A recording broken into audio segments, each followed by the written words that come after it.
biqilchituutiya faayanaaf jiru. Yaalaltitee soora keessa kooyaa jiru.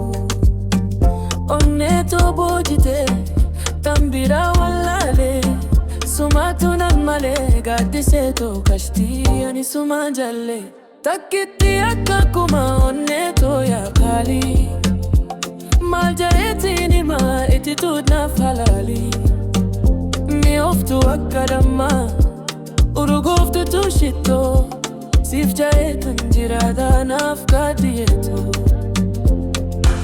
hadaraa jalaala taniisi dammalu sobaaf darii dagee kaniisi abdalu narraa sinjijjiirin nani sumaafi kaniin jiraatu akkuma koo ta'ina waliin jiraatu. Bu'uura jalqabaa ati jaala jiruutiya dagalee naaf taata jabduu akka utubaa jaarmeeni qaama koo siini jabaatee wal qabaa addunyaa kana irra si malee eenyu qaba.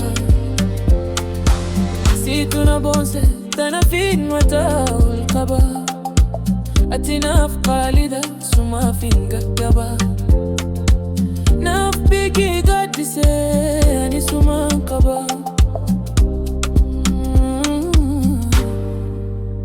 Qaqqabduu jiruutoota rabbiin naaf file bohaarsitu tantoo bareeddu kachalee jaalala kiif ta'in ani of wallaalee macheen butute ammuma naaf galee qabbaneessituu tantoo takkasiin hin mallee tansi gaysin arjuu akkam yaa jaalallee siif jeen jiraadha jireenya koo guutuu hedduun si jaalada si malee nan taatu ani sumaan filadha wanti biraa hallayya narraa haa buutu.